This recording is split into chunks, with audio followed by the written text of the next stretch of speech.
Hello friends, मेरा नाम है मोहम्मद सोहेल और आज हम स्टार्ट करने वाले हैं new unit that is unit number 1 control drug delivery system from the syllabus novel drug delivery system B pharm 7 semester.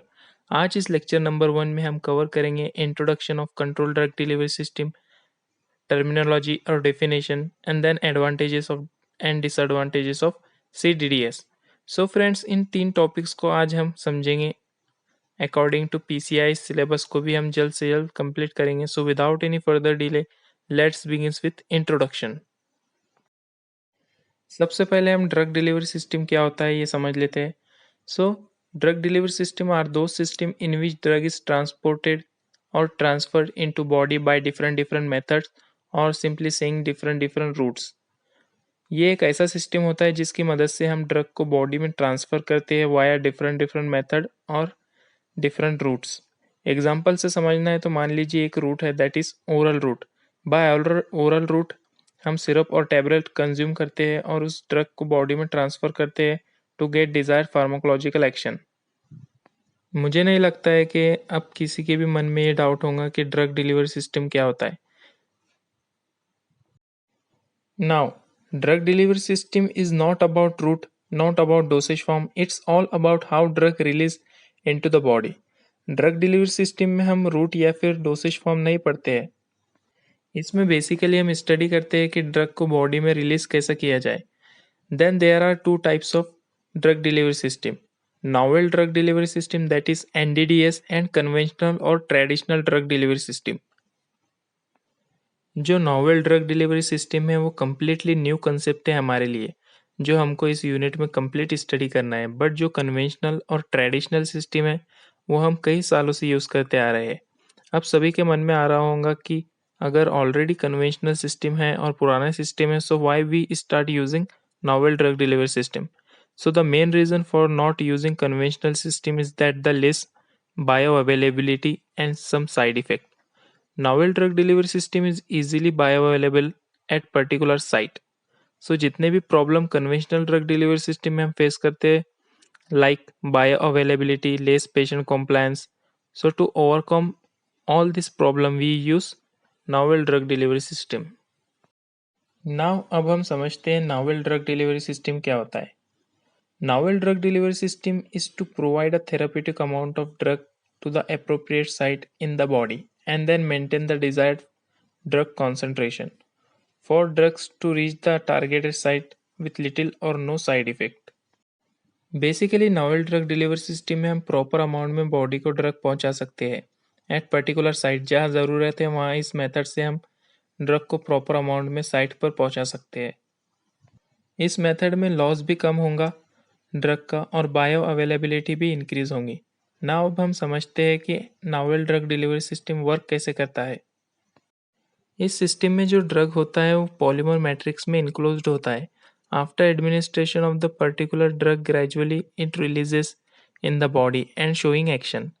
तो ये बेसिक मैकेनिज्म होता है इस सिस्टम का। इस एग्जांपल से समझिए, ये एक पॉलीमर मैट्रिक्स है, इसमें ड्रग के मैक्रोमोलिक्यूल्स इनक्लोज्ड है। फॉर एग्जांपल आपने पैरासीटामोल की टैबलेट कंज्यूम की, so one by one polymer dissolve होगा और ड्रग धीरे धीरे रिलीज होगा और अपना इफेक्ट शो करेगा। अब देखते हैं classification of drug delivery system. So basically drug delivery system के 10 क्लासेस है। First control drug delivery system, second mucosal drug delivery system, third implantable drug delivery system, fourth transdermal drug delivery system, fifth gastro retentive drug delivery system, six nasopulmonary drug delivery system, 7 intrauterine drug delivery system, 8 sustained release drug delivery system, 9 targeted drug delivery system and last is ocular drug delivery system. According to PCI ये सब classes आपको इस syllabus में पढ़ना है। तो हम आज इस वीडियो में स्टार्ट करने वाले हैं कंट्रोल ड्रग डिलीवरी सिस्टम क्या होता है और बाकी के हम नेक्स्ट वीडियो में कवर करेंगे। Now, what is CDDS? A controlled drug delivery system is defined as a formulation or device that enables the introduction of a therapeutic substance in a body and improve its efficacy and safety by controlling the rate, time, and place of release of drug in the body. Basically इस system में जो drug है वो body में release होगा इन controlled manner और अपना action show करेगा by controlling rate, time and place of release of drug.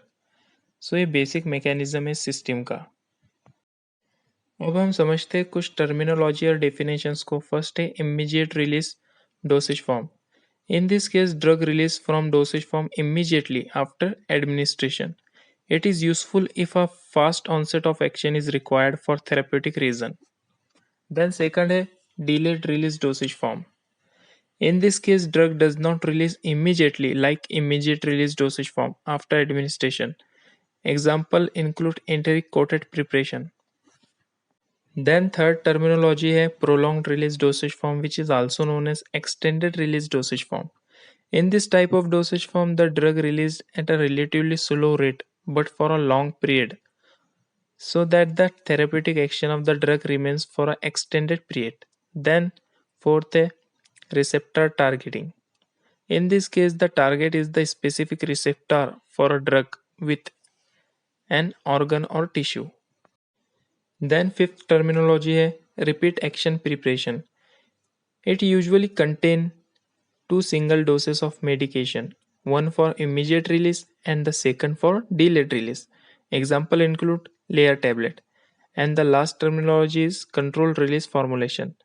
The controlled release system maintains a constant supply of drug at zero order rate by continuously releasing the drug for a certain time. An ideal controlled drug delivery system delivers the drug either legally or systematically at a predetermined rate for a specific time period. So this is all about the terminology. Now coming to the advantages of controlled drug delivery system. यहाँ पर बायोमेस्टिक NDDS हो गया, but ये advantages है control drug delivery system के। First है increase local and systemic toxicity of drug. Second, it improves patient compliance by reducing the dosing frequency. Third, enhance the bioavailability of drug. Fourth है prevent side effect. Fifth, maintenance of drug level within the desired range. And last is reduction of cost in healthcare system and decrease the fluctuation of drug level in blood. Then there are some disadvantages of controlled drug delivery system also. First, it shows a poor in vitro and in vivo correlation. Its formulation cost is high. And then major disadvantage is dose dumping. Then less flexibility in accurate dose adjustment, poor systemic bioavailability in some cases, and it is likely to be costly. It is difficult to optimize the accurate dose and dose interval. So this is all about today's session. In next lecture we will start next topic.